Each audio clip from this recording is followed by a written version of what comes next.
It's every teacher's favorite day of the week, lesson planning day. Actually, I really love lesson planning. My name is Megan. Welcome to a plan your lesson with me video. I need to plan my lesson for next week, and I thought I would bring you along. Put on this video if you also need to plan lessons and you just like to have body doubling. I constantly put on videos like this. Keep me focused, keep me working while someone else is working. Maybe you want some ideas for the topic that we're going to talk about, or maybe you just want to see my thought process in real time as I plan an ESL lesson. I teach English at a university in China. I've been teaching for over 10 years and I'm getting my PhD in curriculum design. So when I say I love lesson planning, I do genuinely love lesson planning, but at the same time, it is something that I have to do. So let's dive into it. What do we need to do today? Today I am planning a lesson for my listening class. I have a listening and speaking class for sophomore students. This is our textbook. It's trash. No offense. It's not good. It's also like 30 years old, so it's super outdated. This week, let me check my syllabus to see what topic we're talking about. Yay, great. The topic is architecture.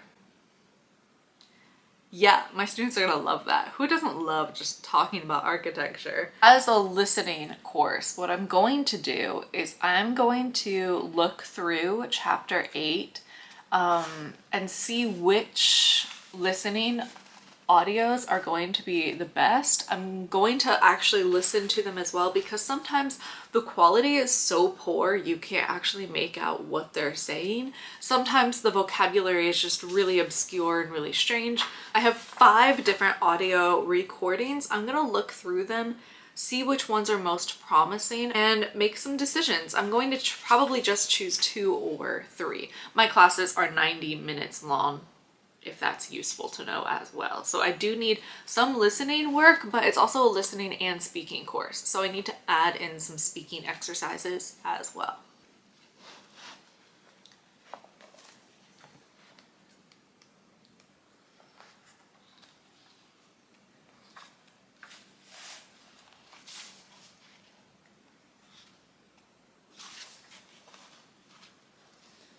You are going to hear a description about the most Vienna is a tour of these monuments to excess.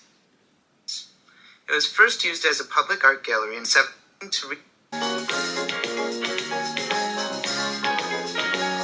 Okay, I've made a couple of choices. Number 1 is a description about outstanding monuments in Vienna, and I think this one is not bad because it has a lot of good vocabulary words. They have words like enrich, palace, museums, libraries, government buildings, precious wood, cost of decorations. Some of them are a little bit ridiculous, like frescoes. That's too difficult for my sophomore students. Crystal chandeliers, but then it has a couple of really native things as well, like skyline, and then it also says it's a jumble of buildings, which I think is not bad.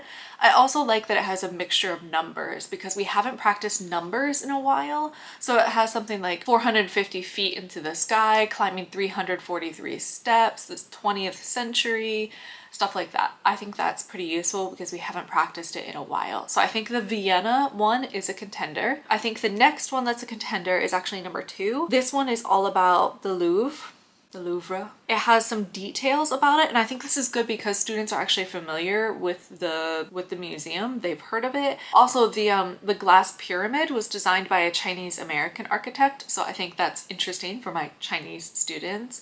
The vocabulary is clear. I also like that this one doesn't have like direct questions. It's not like true, false. Instead, they just have to write down the general things. They have to listen for the general idea, like how is the glass pyramid used? And they mention a couple of different things and they could have a variety of answers for that. Third one is so ridiculously unclear. It's horrendous. I can't make it out. I can't understand it at all. The next one is really strange. It's talking about a specific house, but it's really weird. There are a couple of useful phrases like relatively little, initially, eventually, and I like that, but there are a lot of really specific things like south-facing windows, no furnace, thermal mass, milk-based paint, galvanized ceiling, like not necessary for my students who are business majors. And then the last one is called Tomorrow's House, and I think this could be a contender for my extra activity. Whenever I'm planning lessons, I like to have my core lesson plan, and then I always add one extra activity just in case the students move through it really quickly. It's a little bit difficult and not that interesting. It talks about like security systems and having energy efficient lights that will turn themselves off when you exit the room and things like that. So it's okay, but I like the other two better. I think they're more practical. I also think they're more interesting. So once I've chosen my main ones, often, which worked out really well this time, often a theme will kind of present itself. Sometimes it doesn't, and then I have to search for it. But with this one, we're talking about Paris and we're talking about Vienna. So we're going with like cultural foreign architecture here. Now that I have my listening ones chosen, I'm going to decide on my speaking practices. I want to give the students at least 2 speaking practices, and this semester we've been working a lot on critical thinking. So I also want to choose something that's going to challenge them. So basically, I'm just gonna brainstorm. I'm going to think about my focus, think about my theme, think about something they could talk about. So this is not very interesting. This is just me like looking off into space, thinking about architecture or cultural landmarks, famous places in the city. Well, that could be an interesting question actually, because the glass pyramid was designed by a Chinese American for a French like landmark and monument. That could be an interesting question. Should we have French people design art for French museums, or should we open it up to people around the world? That could be an interesting question. Wait, what's the name of that place? There is this McDonald's. Stay with me. There's this McDonald's in Hangzhou, another Chinese city. I visited there a couple years ago. Yes. Okay. Being sucks. I'll put a picture on the screen. But basically, it was Chiang Kai-shek's son's house, and they renovated it to turn it into a McDonald's, which is crazy to think about. Like this historic building where important people lived, like it was their home, and now it's been turned into a McDonald's, and it's this beautiful building. I think that's going to be my discussion question. I'm going to have them discuss, you know, what should we do with historic buildings like this? Should we preserve these buildings and like turn it into a museum, or should we find new creative ways to use it? What's the best way to preserve history? Do we just like freeze it in time and just not touch it and turn everything into a museum, or do we try to like update it and live with it in a new way? Okay, I think that is going to be the speaking discussion at the end. I usually like to have another like casual conversation at the beginning for a warm-up. Wait, actually, before I do this, I should double check my entire syllabus because I know the final exam is coming. For some of the classes, they're going to have their final exam soon. So I think I do want to actually introduce the final exam in this class because I want to give students like 2 or 3 weeks to prepare for the final exam. Then I'm still going to have a warm-up, but I'm going to cut the other speaking practice. We're just going to have one speaking practice. Also, that might give them more time to kind of go deeper into what they think about preserving buildings. So I guess I'll need to plan that. At the very end, I need to add in some information about the final exam. So I should save, I'll probably save 5 or 10 minutes at the end of class to talk about that, which means I'll take out one of those other speaking practices. That means I have my 2 listening practices and I have 1 speaking practice. So I just need to build a warm-up and I need to decide my vocabulary words. Let me decide my vocabulary words first.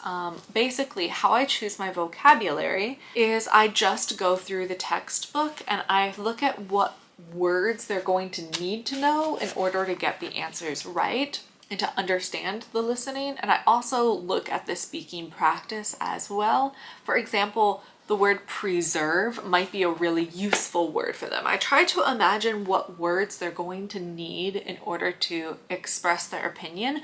Obviously, I'm not going to hold their hand through everything. I don't want to supply all the words for them because I allow my students to use their phones in their class. So when they're talking to their partner about preserving these buildings, if they stumble across a word or phrase they don't know how to say, they're allowed to use their phones to search it. I just try to think ahead. What might help them complete the listening exercises and the speaking exercises, because these listening exercises are difficult.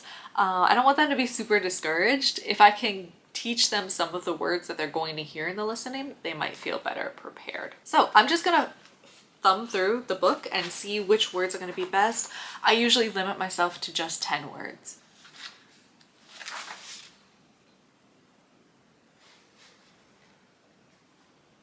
Okay, I think I have my 10 words. Something else I try to do when I choose my vocabulary words is I try to have a mix.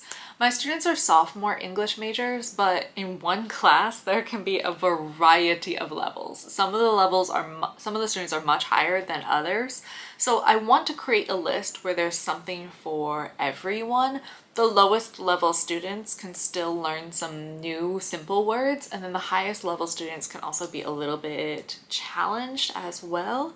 I think I have a couple of words of each of them, but most of the time I do try to find a middle ground. So here are my 10 words that I've chosen. Number 1, architecture, which is our topic. I also find that students struggle with the pronunciation of this word too. So sometimes I'm also thinking about the words that they need to practice more and say more and hear more. So we have architecture. Architect could be really useful, especially since we're talking about the glass pyramid. There's a Chinese American architect. Number 3, original. This is such a useful word, and I find that most students don't know it. Number 4, precious. Also really useful because we can use that in our daily life. Say, oh, little kitten is so precious. But in the listening, it talks about like precious gems in Vienna. Palace sounds not that useful, but actually when you think about it through a Chinese lens, we have the imperial palace, and we often talk about that in China when it comes to all of the kings. We have the summer palace, we have the winter palace, we have all these places that are tourist destinations in China, but also in other places in Asia as well.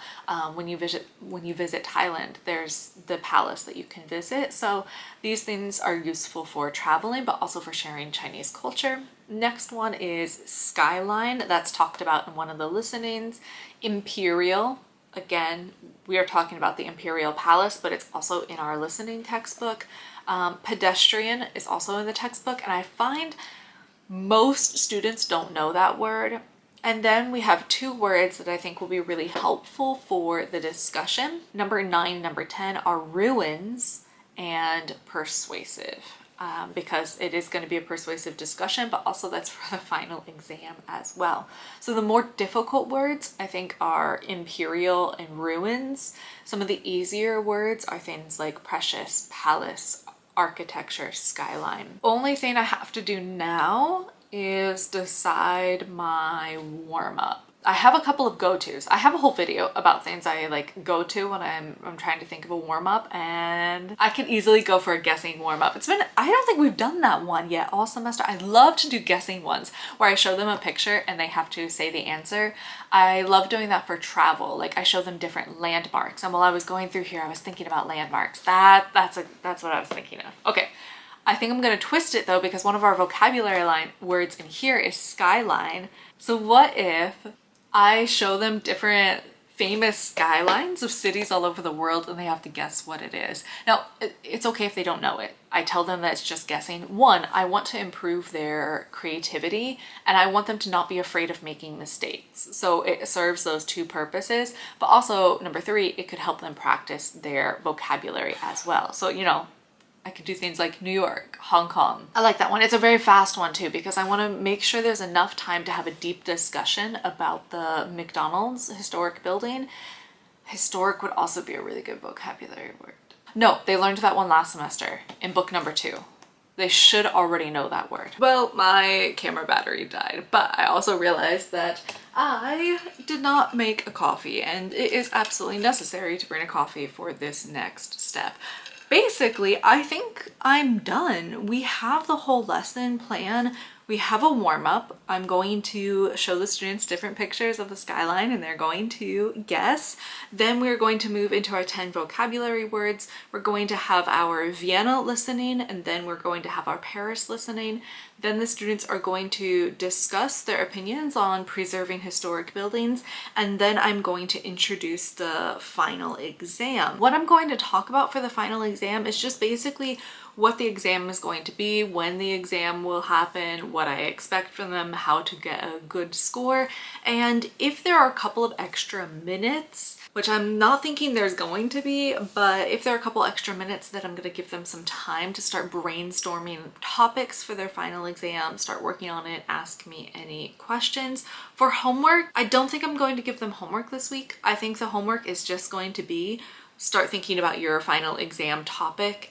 Maybe I'll have them write that down and turn it in for next week so I can make sure everyone's on track. That's it. The lesson is planned. I mean, I know this is probably a short video, you know, movie magic, right? But I've been here for like 45 minutes. So now I'm going to go through and actually just make the PowerPoint. So actually put in the pictures of all the skyline, type out all of the questions to the listening and all the answers for the listening. I'll also listen through the audio one more time to be really careful this time. The first listen through, I'm just looking at, you know, what are they talking about? Is it clear? Can we understand it? What's the pronunciation like? What are the accents like? This time I'll go through to make sure certain questions are actually addressed. 2 weeks ago, there was a mistake in the book and they asked a question that was just never answered in the audio recording. I think it was just a mistake that had been left in, so I want to go through carefully. I'll add in the page numbers, I'll add in some animations, I'll add in some pictures. So thank you for joining me while I planned this lesson. If you'd like more tips and tricks about how to teach ESL or what life is like living in China as an ESL teacher, you can always subscribe and watch all the other videos. You can check out the website, atlasteachingesl.com, and you can always check back here for weekly videos. Thanks for joining me today. I hope your lesson planning process goes well too. I'll see you next time.